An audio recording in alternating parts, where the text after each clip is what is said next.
اس کے بعد اس نے اپنے الہ ہونے کی نشانیاں دکھائیں، ان فی خلق السماوات والارض واختلاف اللیل والنہار، بے شک آسمانوں اور زمین کی پیدائش میں اور رات اور دن کے ایک دوسرے کے پیچھے آنے جانے میں، اور ان کشتیوں میں جو سمندر میں وہ چیزیں لے کر چلتی ہیں جو لوگوں کو نفع دیتی ہیں، اور اس پانی میں جو اللہ نے آسمان سے اتارا، پھر اس سے زمین کو اس کی موت کے بعد زندہ کیا، اور اس میں ہر قسم کے جاندار پھیلا دیے، اور ہواؤں کی گردش میں، اور ان بادلوں میں جو آسمان اور زمین کے درمیان مسخر ہیں، ان لوگوں کے لیے یقیناً بہت سی نشانیاں ہیں جو عقل رکھتے ہیں۔ لہذا ہم سب کو کیا کرنا چاہیے؟ اللہ تعالیٰ سے تعلق مضبوط کرنے کے لیے ان نشانیوں پر غور و فکر کرنا چاہیے۔ یہ نہیں کہ بس صبح ہوئی ہے، رات ہوئی ہے اور کوئی غور و فکر نہیں، چڑھتے سورج کو دیکھ کر بھی اللہ کی شان کو یاد رکھیں، اللہ کی تسبیح کریں، اور جب سورج غروب ہو رہا ہو، جب دن کی روشنی آئے اور جب رات کا اندھیرا ہو، ہر آن اپنے رب کو یاد کریں اور اللہ تعالیٰ کی قدرت کو پہچانے کہ یہ اس کے سوا کوئی بھی نہیں کر سکتا، وہ اکیلا ہی یہ سب کچھ کر رہا ہے۔ لیکن اس کے باوجود لوگوں کی آنکھوں پر پٹی بندھی ہوئی ہے، وہ اللہ کو چھوڑ کر اوروں کو اپنا معبود بنا لیتے ہیں اور ان سے سخت محبت کرتے ہیں۔ فرمایا اور لوگوں میں سے کچھ ایسے بھی ہیں جو اللہ کے سوا اوروں کو اس کا مد مقابل بنا لیتے ہیں، اور وہ ان سے ایسی محبت کرتے ہیں جیسی محبت اللہ سے ہونی چاہیے، اور وہ لوگ جو ایمان لائے وہ اللہ کی محبت میں سب سے زیادہ شدید ہیں۔ اور کاش ظالم دیکھ لیں، جب وہ عذاب کو دیکھیں گے تو جان لیں گے کہ بے شک قوت ساری کی ساری اللہ ہی کے لیے ہے، اور بے شک اللہ شدید عذاب والا ہے۔ انداد جو ہے یہ ند کی جمع ہے۔ کل ہم نے یا ایھا الناس اعبدوا ربکم میں پڑھا تھا فلا تجعلوا للہ اندادا، یہاں وہ سبق پھر دوبارہ دہرا دیا گیا۔ ند میں ہر وہ چیز شامل ہے جو انسان کے دل پر مسلط ہو کر وہ مقام بنا لے جو اللہ تعالیٰ کا حق ہے۔ بت پرست جو ہیں وہ ان ہستیوں کی مورتیاں بنا کے ان کو پوجا کرتے تھے جن سے وہ محبت کرتے تھے۔ قبر پرست ان ہستیوں کی قبروں پر عمارتیں بنا کے ان کی پوجا کرتے ہیں جن سے وہ محبت کرتے ہیں، جن کی عظمت ان کے دلوں پہ چھائی ہوئی ہوتی ہے، بزرگوں کی، اور انہیں پھر نفع نقصان کا مالک سمجھتے ہیں اور ان کی قبروں پر جا کر اپنی حاجتیں پیش کرتے ہیں، مصیبت کے وقت ان کو پکارتے ہیں اور ان سے فریادیں کرتے ہیں۔ غوث کا کیا مطلب ہے؟ فریاد رسی کرنے والا۔ کیا اللہ کے علاوہ بھی کوئی فریاد رسی کر سکتا ہے؟ ہمیں تو یہ سکھایا گیا یا حی یا قیوم برحمتک استغیث، ہمیں تو کسی اور کو غوث بنانا ہی نہیں۔ اور پھر صرف غوث نہیں، غوث اعظم، نعوذ باللہ، یہ لفظ کبھی بولنا بھی نہیں چاہیے۔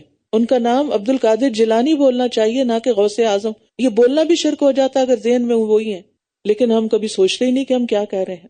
پھر اسی طرح باقی بھی بہت سی مثالیں آپ کے سامنے اپنے معاشرے کی موجود ہیں کہ جن کی طرف توجہ دینے کی ضرورت ہے، کیونکہ شرک ایسا گناہ ہے جو قابل معافی نہیں۔ اور پھر آپ دیکھیں کہ پچھلی قوموں کے اندر بھی ایسی خرابیاں پیدا ہو گئی۔ اب دیکھیں تقریباً کئی سو سال کعبہ کے اندر بت رکھ دیے گئے اور لوگ ان بتوں کے ساتھ کعبہ کا طواف کرتے۔ اللہ جو ایک ہے اور جس کو اپنے ساتھ کسی کو شریک بنانے پر اتنا غصہ آتا ہے، اتنا اس کا غضب بھڑکتا ہے کہ قریب ہے کہ آسمان پھٹ پڑے اور زمین شق ہو جائے اور پہاڑ بھربھرے ہو جائیں، لیکن اس کے باوجود اللہ نے برداشت کیا، اس شرک کو برداشت کیا، اور پھر اس کے خاتمے کے لیے ایک رسول بھیجا۔ ہم جب کسی کے اندر کوئی خرابی دیکھتے ہیں، شرک ہی دیکھتے ہیں، تو ہمارا حال کیا ہو جاتا ہے؟ ہمیں برداشت نہیں ہوتا۔ ہاں، ہمیں غصہ آنا چاہیے، ہمارے دل کو تکلیف ہونی چاہیے، لیکن طریقہ وہی اختیار کریں اصلاح کا جو نبی صلی اللہ علیہ وسلم کا تھا۔ اور آپ نے دیکھے کتنے دلوں کو مسخر کر لیا۔ اس سیرت کی پیروی کی ضرورت ہے، اس سنت کی پیروی کی ضرورت ہے۔ صرف یہ کہہ دینا کہ میں تو بس سچ کہتی ہوں، ٹھیک ہے آپ مانے سچے لوگ ہیں، لیکن سچ کہنے کا مطلب یہ تو نہیں ہوتا کہ سچ بات کو آپ بد اخلاقی اور بدتمیزی کے ساتھ کہتے رہیں۔ اس کا تو اختیار نہیں دیا گیا نا، اس کا تو حق نہیں دیا گیا آپ کو۔ تو اللہ کے نزدیک سب سے بڑا گناہ یہ ہے کہ کسی کو اللہ کے ساتھ برابر کیا جائے، حتیٰ کہ نبی صلی اللہ علیہ وسلم کو بھی اللہ کا شریک نہیں بنا سکتے، کسی فرشتے کو، جبریل علیہ السلام یا اور مقرب فرشتوں کو بھی اللہ کا شریک نہیں قرار دے سکتے، اسی لیے اللہ کے علاوہ کسی اور کے نام کی قسم بھی نہیں کھا سکتے۔ اب ہوگا کیا؟ قیامت کے دن جب وہ لوگ جن کی پیروی کی گئی تھی ان لوگوں سے بیزار ہو جائیں گے جنہوں نے پیروی کی تھی، اور یہ سب عذاب دیکھ لیں گے اور ان کے آپس کے تعلقات منقطع ہو جائیں گے، اور جن لوگوں نے پیروی کی تھی وہ کہیں گے کہ کاش ہمارے لیے ایک بار دنیا میں واپسی کا موقع ہو تو ہم بھی ان سے اسی طرح بیزار ہوں جس طرح یہ ہم سے بیزار ہو رہے ہیں۔ اس طرح اللہ ان کے اعمال ان پر حسرتیں بنا کر دکھائے گا اور وہ آگ سے ہرگز نکلنے والے نہیں۔ کیوں؟ اس لیے کہ اللہ شرک کے گناہ کو کبھی بھی معاف نہیں کرے گا۔ پھر فرمایا یا ایھا الناس کلوا مما فی الارض حلالا طیبا۔ اتنا پیارا ہے نا ہمارا دین، ہمیں کھانے پینے کے بارے میں بھی آگاہی دیتا ہے.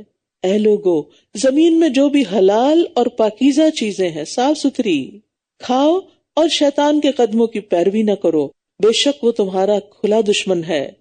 شیطان دشمن ہے. اس کی دشمنی کہاں سے آتی ہے؟ انما یأمرکم بالسوء والفحشاء وان تقولوا علی اللہ ما لا تعلمون. وہ تو تمہیں برائی اور بے حیائی کا ہی حکم دیتا ہے، اور یہ کہ تم اللہ کے بارے میں ایسی بات کہو جو تم جانتے ہی نہیں ہو. سو سے مراد کوئی بھی برائی، کوئی بھی بری چیز، اور فحشاء سے مراد وہ برائی جو حد سے بڑی ہوئی ہوتی ہے. مثلا حد سے بڑا ہوا بخل، زنا، چوری، شراب، قتل، یہ سب فحشاء میں آتی ہیں. شیطان انسان سے یہ دونوں کام کرواتا ہے، اور شیطان کا کام ہی یہ ہے کہ وہ لوگوں سے اللہ کی نافرمانی کے کام کروائے. نیکی کے رستے میں بیٹھ کر خیر کے کاموں سے روکتا ہے، اور پھر اور کس چیز کا حکم دیتا ہے کہ اللہ کے بارے میں ناحق باتیں کہو. اس لیے کبھی بھی یہ نہ کہیں اللہ تعالیٰ نے فرمایا جس کے بارے میں آپ کو یقین نہ ہو کہ وہ قرآن کی آیت ہے یا کوئی حدیث قدسی ہے. نبی صلی اللہ علیہ وسلم کی حدیث کو بھی آپ یہ نہیں کہہ سکتے اللہ تعالیٰ نے فرمایا. آپ یہ کہہ سکتے ہمارے دین میں ہے، مفہوم بتاتے وقت دین کی بات کر سکتے ہیں. اور ہم عام باتوں میں کہہ دیتے ہیں اللہ تعالیٰ نے کہا، پھر تم بھی دیکھ لو. کہاں سے سنا آپ نے کہ اللہ نے کہا یا نہیں کہا؟ تو اللہ تعالیٰ کے بارے میں لا علمی سے باتیں نہیں کرنی کہ اللہ تعالیٰ یہ فرماتا ہے، یہ کرتا ہے، یہ کہتا ہے. نہیں، جتنا اس نے اپنے بارے میں بتا دیا بس اتنا جاننا کافی ہے، اور اتنا ہی آگے کوٹ کر سکتے ہیں. اپنے پاس سے باتیں بنا کے اللہ کے نام پہ نہیں لگانی. بعض لوگ بغیر علم کے باتیں کرتے ہیں اور کہتے ہیں قرآن میں لکھا ہوا، حالانکہ وہ لکھا ہوا ہوتا کوئی نہیں. تو اس سے ڈرنا چاہیے. یہ بھی ایک شیطانی عمل ہے، اور اس پر اللہ سبحانہ وتعالیٰ کا غضب بھڑکتا ہے. پھر فرمایا، اور جب ان سے کہا جاتا ہے کہ اس کی پیروی کرو جو اللہ نے نازل کیا ہے، تو کہتے ہیں بلکہ ہم تو اسی کی پیروی کریں گے جس پر ہم نے اپنے باپ دادا کو پایا ہے. کیا اگر ان کے باپ دادا نہ کچھ سمجھتے ہوں اور نہ ہدایت یافتہ ہوں پھر بھی انہی کی پیروی کریں گے؟ اور جن لوگوں نے کفر کیا ان کی مثال اس شخص کی طرح ہے جو ان جانوروں کو آواز دیتا ہے جو پکار اور آواز کے سوا کچھ نہ سنتے ہوں. وہ بہرے ہیں، گنگے ہیں، اندھے ہیں، بس وہ سمجھتے نہیں. نعق کہتے ہیں بھیڑ بکریوں کو آواز دینا اور ڈانٹنا. یہاں کفار کی مثال دی گئی ہے کہ کفار حق بات سے بہرے، گنگے، اندھے بنے ہوئے ہیں، یعنی جاننے کے باوجود بھی وہ اس کو سنی انسنی کر رہے ہیں. آنکھیں رکھنے کے باوجود اللہ کی قدرت کی نشانیوں کو نہیں پہچانتے. اور دوسری بات یہ کہ ان کی مثال ان بے عقل جانوروں کی سی ہے جن کے گلے یا ریوڑ اپنے اپنے چرواہوں کے پیچھے چلتے ہیں اور بغیر سوچے سمجھے ان کی آواز پر حرکت کرتے ہیں. آپ نے کسی شیپرڈ کو دیکھا ہوگا کہ وہ کس طرح آواز دے رہا ہو، تو اس میں کوئی معنی تو نہیں ہوتا، ہمارے نزدیک تو اس کے کوئی الفاظ نہیں ہوتے، لیکن وہ چند آوازیں ہوتی ہیں جو بھیڑ بکریاں سنتی ہیں، اور جدھر وہ ان کو کہتا ہے ادھر وہ چل پڑتی ہیں. تو کچھ لوگ اسی طرح اپنے لیڈرز، اپنے پیشواؤں، اپنے بزرگوں کے پیچھے بے سوچے سمجھے چلے جاتے ہیں، نہ غور کرتے ہیں نہ اس کی دلیل مانگتے ہیں. تو اس چیز سے بھی بچنے کی ضرورت ہے. یعنی جب آپ کسی کا کوئی لیکچر سنیں، کوئی خطبہ سنیں اور کوئی بات آپ کو ایسی لگے کہ جو درست معلوم نہیں ہوتی، تو آپ دلیل لیں، آنکھیں بند کر کے کسی کی بھی پیروی نہ کریں. یا ایھا الذین آمنوا کلوا من طیبات ما رزقناکم واشکروا للہ ان کنتم ایاہ تعبدون. اے لوگو جو ایمان لائے ہو، جو پاکیزہ چیزیں ہم نے تمہیں عطا کی ہیں ان میں سے کھاؤ، اور اللہ کا شکر ادا کرو اگر تم واقعی اسی کی عبادت کرتے ہو. پھر حکم آ گیا، ایمان کا تقاضا ہے. کیا؟ نمبر 1، پاکیزہ چیزیں کھاؤ جو ہم نے رزق دی ہیں تمہیں، اللہ کا رزق ہے، اس میں سے پاکیزہ کا انتخاب کرو. کھانے کے بعد کیا کرو؟ شکر ادا کرو. یہ شکر کیا ہے؟ یہ عبادت کی ایک بہترین قسم ہے. حدیث میں آتا ہے کہ جب کوئی شخص پانی کا گھونٹ پیتا ہے یا لقمہ کھاتا ہے اور اس کے بعد الحمدللہ کہتا ہے تو اس کے لیے اس پر بھی اجر لکھ دیا جاتا ہے. ابراہیم نخعی کہتے ہیں کھانے کا شکر یہ ہے کہ جب کھانا کھایا جائے تو اللہ کا نام لیا جائے، بسم اللہ، اور جب فارغ ہوں تو اللہ کی تعریف کریں. نبی صلی اللہ علیہ وسلم نے فرمایا کھانا کھا کر شکر ادا کرنے والا صابر روزہ دار کا درجہ پا لیتا ہے. گویا آپ نے آج روزہ رکھ کے افطار کیا. طیب کھانا اور شکر ادا کرنا یہ عبادت ہے. انما حرم علیکم المیتۃ والدم ولحم الخنزیر وما اہل بہ لغیر اللہ. اس نے تو تم پر صرف مردار اور خون اور سور کا گوشت حرام کیا ہے، اور جس چیز پر اللہ کے سوا کسی اور کا نام پکارا جائے، پھر جو مجبور کر دیا جائے، نہ تو وہ خواہش رکھنے والا ہو اور نہ ہی حد سے بڑھنے والا، تو اس پر کوئی گناہ نہیں۔ بے شک اللہ بہت بخشنے والا، نہایت رحم کرنے والا ہے۔ بے شک جو لوگ اس ہدایت کو چھپاتے ہیں جو اللہ نے کتاب میں نازل کی ہے اور اس کے بدلے تھوڑی سی قیمت لے لیتے ہیں، یہ لوگ اپنے پیٹوں میں محض آگ بھر رہے ہیں۔ ایسے لوگوں سے اللہ قیامت کے دن نہ کلام کرے گا اور نہ ان کو پاک کرے گا، اور ان کے لیے دردناک عذاب ہے۔ تو اس سے پتہ چلتا ہے کہ دنیا کے مفاد کی خاطر دین کو فروخت نہیں کرنا چاہیے۔ اولئک الذین اشتروا الضلالۃ بالہدی والعذاب بالمغفرہ فما اصبرهم علی النار، یہی وہ لوگ ہیں جنہوں نے ہدایت کے بدلے میں گمراہی اور مغفرت کے بدلے میں عذاب خریدا ہے، بس کتنا صبر ہے ان کا آگ پر۔ ہدایت کی بات چھوڑ کر گمراہی کی طرف چلے جانا اور مغفرت کے کاموں کو چھوڑ کر عذاب والے کاموں کو اختیار کرنا انتہائی ناسمجھی کی علامت ہے۔ فرمایا یہ اس لیے ہے کہ اللہ نے حق کے ساتھ کتاب نازل فرمائی، اور جن لوگوں نے اس کتاب میں اختلاف کیا یقیناً وہ ضد میں حق سے دور جا پڑے ہیں۔ لیس البر ان تولوا وجوہکم قبل المشرق والمغرب ولکن البر من آمن باللہ والیوم الآخر والملائکۃ والکتاب والنبیین وآتى المال على حبه ذوي القربى واليتامى والمساكين وابن السبيل والسائلين وفي الرقاب وأقام الصلاة وآتى الزكاة والموفون بعهدهم إذا عاهدوا والصابرين في البأساء والضراء وحين البأس أولئك الذين صدقوا وأولئك هم المتقون۔ قرآن مجید کی آیت نہایت جامع آیت ہے، اسے آیت البر کہا جاتا ہے۔ اس میں عقائد، عبادات اور نیکی کے باقی کاموں کو جمع کر دیا گیا ہے۔ سفیان ثوری اس آیت کے بارے میں کہتے ہیں کہ اس آیت میں نیکی کی تمام انواع و اقسام کو بیان کر دیا گیا ہے۔ ابن کثیر کہتے ہیں ثوری رحمہ اللہ نے سچ فرمایا، جو شخص اس آیت میں موجود نیکیوں سے متصف ہو گیا گویا وہ سارے کا سارا اسلام میں داخل ہو گیا۔ وہ حکم آیا نا، یا ایھا الذین آمنوا ادخلوا فی السلم کافہ، اس نے تمام نیکیوں کو اپنا لیا۔ لہٰذا ان میں سے ایک ایک نیکی کو آپ نے نوٹ کرنا ہے اور اپنا جائزہ لینا ہے کہ کیا میرے اندر یہ چیزیں ہیں یا نہیں۔ فرمایا نیکی یہ نہیں کہ تم اپنے رخ مشرق اور مغرب کی طرف پھیر لو، یعنی صرف کسی ایک خاص سمت ڈائریکشن کو فالو کرو، بلکہ نیکی تو اس کی ہے جو اللہ پر اور آخرت کے دن پر اور فرشتوں پر اور کتابوں پر اور نبیوں پر ایمان لائے، اور مال سے محبت کے باوجود اسے رشتہ داروں اور یتیموں اور محتاجوں اور مسافر اور سوال کرنے والوں کو اور گردنیں چھڑانے میں دے، اور نماز قائم کرے اور زکوٰۃ ادا کرے، اور وہ جو اپنا عہد پورا کرنے والے ہیں جب وہ عہد کریں، اور وہ جو تنگ دستی اور تکلیف میں اور جنگ کے وقت صبر کرنے والے ہیں، یہی وہ لوگ ہیں جو سچے ہیں اور یہی وہ لوگ ہیں جو متقی ہیں۔ اس آیت میں ایمانیات کی بات بھی ہو گئی، اور اس کے بعد اللہ کی محبت میں اور مال کی محبت کے باوجود رشتہ داروں، یتیموں، محتاجوں، مسافروں، سوالیوں اور گردنیں چھڑانے میں مال خرچ کرے۔ اپنا جائزہ لیجئے، احتساب کیجئے کہ کیا ہم ان ساری جگہوں پہ مال لگاتے ہیں، پھر عبادات کی طرف توجہ، نماز اور زکوٰۃ، اور پھر اپنے حقوق العباد، وعدے پورے کرنا، اور پھر صبر اور سچائی۔ یا ایھا الذین آمنوا کتب علیکم القصاص فی القتلی، اے لوگو جو ایمان لائے ہو، تم پر مقتولوں کے بارے میں قصاص لینا فرض کر دیا گیا ہے، آزاد کے بدلے آزاد اور غلام کے بدلے غلام اور عورت کے بدلے عورت۔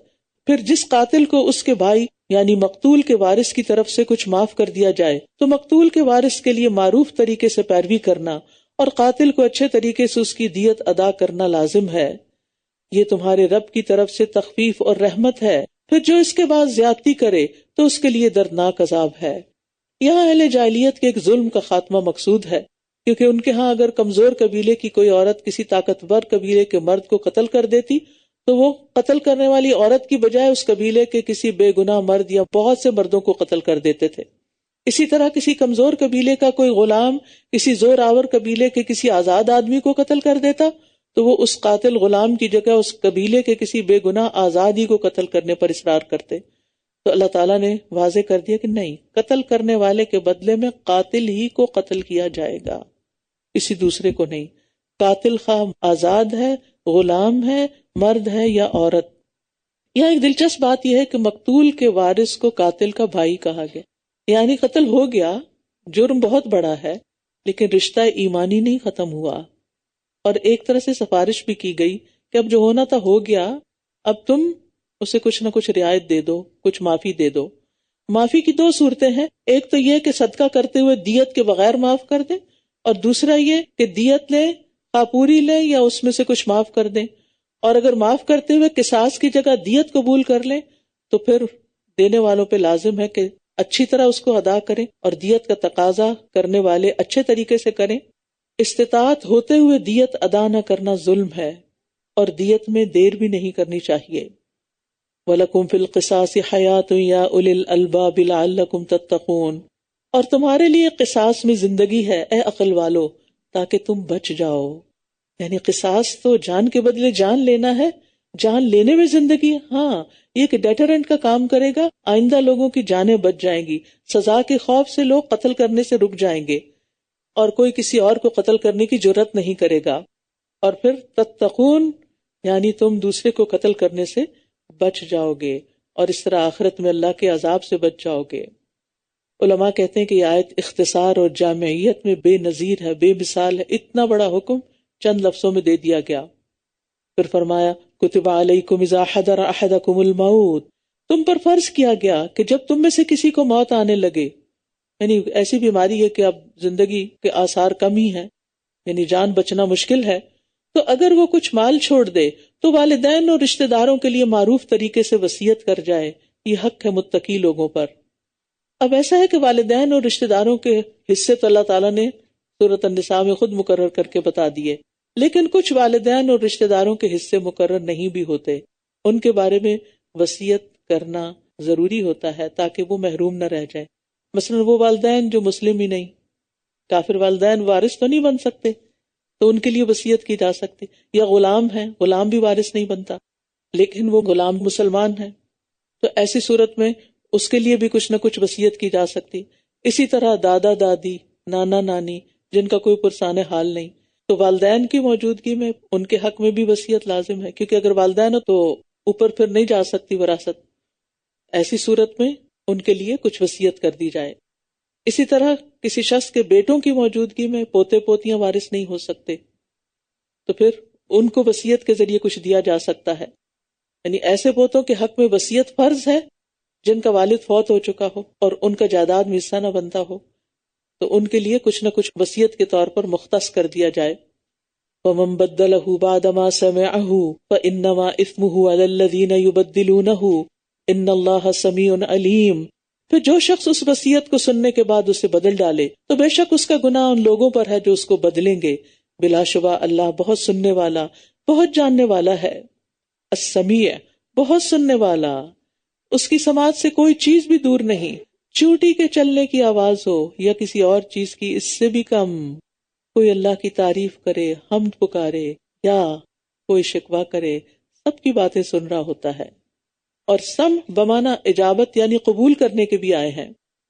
پھر اگر کسی کو وصیت کرنے والے کی طرف سے کسی طرفداری یا گناہ کی وصیت کرنے کا اندیشہ ہو تو وہ ان میں باہم اصلاح کرا دے تو اس پر کچھ گناہ نہیں، بے شک اللہ بے حد بخشنے والا، نہایت رحم کرنے والا ہے۔ یا ایھا الذین آمنوا کتب علیکم الصیام، اے لوگو جو ایمان لائے ہو، تم پر روزے رکھنا فرض کر دیا گیا ہے جیسے تم سے پہلے لوگوں پر فرض کیا گیا تھا۔ کیوں روزے رکھو؟ تاکہ تم متقی بن جاؤ، یہ ہے اصل مقصود۔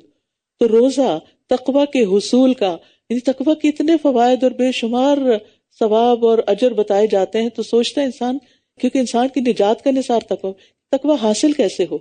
تقوی روزے سے حاصل ہوتا ہے، اور بہت بڑا ذریعہ ہے، کیونکہ اس میں نفس کو کنٹرول کیا جاتا ہے۔ روزہ شہوت کو توڑتا ہے، انسان کے تکبر کو ختم کرتا ہے۔ تو جتنا زیادہ تقوی ہوگا اتنا زیادہ مقام ہوگا، کیونکہ نبی صلی اللہ علیہ وسلم سے پوچھا گیا لوگوں میں سب سے زیادہ معزز کون ہے؟ آپ نے فرمایا لوگوں میں سب سے زیادہ معزز وہ ہے جو سب سے زیادہ تقوی والا ہو۔ اللہ کی نگاہ میں ان اکرمکم عند اللہ اتقاکم، لہذا تقوی کا حصول ضروری ہے۔ اور یہ رمضان کا مہینہ جو آنے والا ہے نا، انشاءاللہ لگتا ہے پورا مہینہ روزے رکھنے ہوں گے۔ جی ہاں، پورا مہینہ، لیکن چند دن ہے بس گنتی کے۔ ایام معدودات، گنتی کے چند دن ہیں. پھر جو کوئی تم میں سے بیمار ہو یا سفر پر ہو تو وہ دوسرے دنوں سے گنتی پوری کر لے، اور جو لوگ طاقت رکھتے ہوں وہ ایک مسکین کا کھانا فدیے میں دے دیں. بس جو کوئی خوشی سے نیکی کرے تو وہ اسی کے لیے بہتر ہے، اور یہ کہ تم روزہ رکھو تمہارے حق میں بہتر ہے اگر تم جانتے ہو. شہر رمضان الذی انزل فیہ القرآن ھدی للناس وبینات من الھدی والفرقان. رمضان وہ مہینہ ہے جس میں قرآن نازل کیا گیا ہے، اللہ کی بہت بڑی نعمت جو لوگوں کے لیے سراپا ہدایت ہے، اور اس میں حق و باطل میں فرق کرنے کے واضح دلائل ہیں. تو جو کوئی تم میں سے اس مہینے کو پائے اسے چاہیے کہ اس کے روزے رکھے، اور جو بیمار ہو یا سفر میں ہو تو دوسرے دنوں میں گنتی پوری کر لے. اللہ تمہارے ساتھ آسانی چاہتا ہے اور وہ تمہارے ساتھ تنگی کا ارادہ نہیں رکھتا. اور تاکہ تم گنتی پوری کر لو، اور تاکہ جو اس نے تمہیں ہدایت بخشی تم اس پر اللہ کی بڑائی بیان کرو، اور تاکہ تم شکر ادا کرو. اس بات پر شکر کہ اللہ نے ہمارے لیے سہولت بھی رکھی ہے. اور پھر جب رمضان ختم ہو جائے تو تکبیرات کہہ کے اللہ کی بڑائی بیان کرو کہ اللہ نے رمضان کا مہینہ اچھا گزار دیا، روزے پورے ہو گئے، اور اب عید منانے کا وقت ہے. اور عید کے دن بوسٹنگ نہیں، تکبر اور فخر نہیں کہ ہم نے پورے روزے رکھے اور ہم نے 10 قرآن ختم کیے ہیں، بلکہ بڑائی اللہ کی ہے جس نے ہمیں توفیق دی ہے. وَإِذَا سَأَلَكَ عِبَادِي أَنِّي فَإِنِّي قَرِيبٌ، اور جب میرے بندے آپ سے میرے بارے میں سوال کریں تو بے شک میں قریب ہی ہوں، میں پکارنے والے کی پکار کا جواب دیتا ہوں جب بھی وہ مجھے پکارے. لہٰذا انہیں چاہیے کہ یہ بھی میری بات قبول کریں اور مجھ پر ایمان لائیں تاکہ یہ ہدایت پائیں. یاد رکھیے روزہ دار کی دعا رد نہیں ہوتی، خصوصاً رمضان میں روزے کی حالت میں دعا کی قبولیت زیادہ بڑھ جاتی ہے، اور افطار کا وقت تو قبولیت کا وقت ہوتا ہے. اس وقت گھر میں ہنگامہ مچانے کی بجائے دعا مانگنے پر توجہ رکھنی چاہیے. نبی صلی اللہ علیہ وسلم نے فرمایا 3 آدمیوں کی دعا رد نہیں کی جاتی، ان میں سے ایک روزے دار کی، یہاں تک کہ وہ اس کو افطار کر لے. نبی صلی اللہ علیہ وسلم نے یہ بھی فرمایا کہ رمضان کے ہر دن اور ہر رات اللہ تبارک و تعالیٰ کی طرف سے کچھ لوگوں کو جہنم سے خلاصی نصیب ہوتی ہے، اور ہر دن رات میں مسلمان کی ایک دعا ایسی ضرور ہوتی ہے جو قبول ہو جائے. لہٰذا خوب دعائیں کرنی ہے، اپنی دعاؤں کی لسٹ بنا کے رکھ لیں، اور قرآنی اور مسنون دعاؤں کی کتاب بھی آپ کے پاس ہونی چاہیے تاکہ آپ کوئی چیز نہ چھوڑیں جو نبی صلی اللہ علیہ وسلم نے مانگی. اور دعائیں ایپ تو آپ سب کے پاس ہوگی ہی انشاءاللہ، کیونکہ اس میں ہم نے پوری کوشش کی ہے کہ زیادہ سے زیادہ دعائیں جمع کر سکیں. تو انشاءاللہ آپ کو بے حد فائدہ ہوگا، کیونکہ موبائل تو جگر کا ٹکڑا ہے، ہر جگہ ساتھ ہوتا ہے، اس لیے کچھ مس نہیں ہونے والا. جہاں بھی خیال آئے فوراً دعا کرنا شروع ہو جائے. پھر فرمایا احل لکم لیلۃ الصیام الرفث الی نسائکم ہن لباس لکم وانتم لباس لہن. روزوں کی راتوں میں تمہارے لیے اپنی عورتوں کے پاس جانا حلال کر دیا گیا ہے، وہ تمہارے لیے لباس ہیں اور تم ان کے لیے لباس ہو. لباس کیا کرتا ہے؟ زینت بخشتا ہے، پروٹیکشن دیتا ہے، کمفرٹ دیتا ہے، عیب چھپاتا ہے، خوبصورتی بخشتا ہے. لہذا شوہر اور بیوی کا رشتہ بہت ہی پیارا رشتہ ہوتا ہے. دونوں ایک دوسرے کی کمی بیشی کو دور کرتے ہیں، ایک دوسرے کے لیے کمپلیمنٹری رول ادا کرتے ہیں، ایک دوسرے کی خطاؤں کو معاف کرتے ہیں، ایک دوسرے کے ساتھ رہتے ہیں جیسے لباس اور جسم ساتھ رہتا ہے. اللہ جانتا ہے کہ تم اپنے نفسوں سے خیانت کر رہے تھے تو اس نے تم پر مہربانی کی اور تمہیں معاف کر دیا. یعنی پہلے جب ابھی حکم نہیں آیا تھا پاس جانے کا، فزیکل ریلیشن شپ کا، تو کچھ لوگ ایسا کچھ کر لیتے تو پھر وہ گلٹی فیل کرتے تھے. فرمایا پس اب تم ان سے مباشرت کرو اور جو اللہ نے تمہارے لیے لکھ رکھا ہے اسے تلاش کرو. یعنی عورت صرف ایک پلیجر کی چیز نہیں بلکہ اولاد بھی اس کا حق ہے. اور پھر جو اللہ نے تمہارے لیے اولاد لکھی ہے اس اولاد کی بھی خواہش رکھو، اور کھاؤ اور پیو یہاں تک کہ تمہارے لیے فجر کے وقت صبح کی سفید دھاری رات کی سیاہ دھاری سے واضح ہو جائے. پھر رات تک روزہ پورا کرو. سحری اور افطار کے اوقات بتائے جا رہے ہیں. اور جب تم مسجدوں میں اعتکاف کی حالت میں ہو تو ان سے مباشرت نہ کرو. مسجد ایک مقدس مقام ہے، اس کا اپنا ادب اور احترام ہے، اور اس کے اندر مخصوص کام کرنے کے ہیں، ہر کام کرنے کا نہیں. یہ اللہ کی حدود ہیں، بس ان کے قریب بھی نہ جانا. اللہ اسی طرح اپنی آیات کو لوگوں کے لیے کھول کھول کر بیان فرماتا ہے تاکہ وہ بچ جائیں. اور تم ایک دوسرے کے مال آپس میں باطل طریقے سے نہ کھاؤ، اور نہ ان کو بطور رشوت حاکموں کے پاس لے جاؤ، تاکہ تم لوگوں کے مالوں کا کچھ حصہ گناہ کے ساتھ کھا جاؤ، حالانکہ تم جانتے ہو۔ باطل طریقے سے مال کھانے کا مطلب ہے کسی کا مال غصب کر کے، جبرن لے کے، چوری کر کے، امانت میں خیانت کر کے، ادھار لی ہوئی چیز کا انکار کر کے، یہ سب باطل طریقے سے مال کھانا ہے۔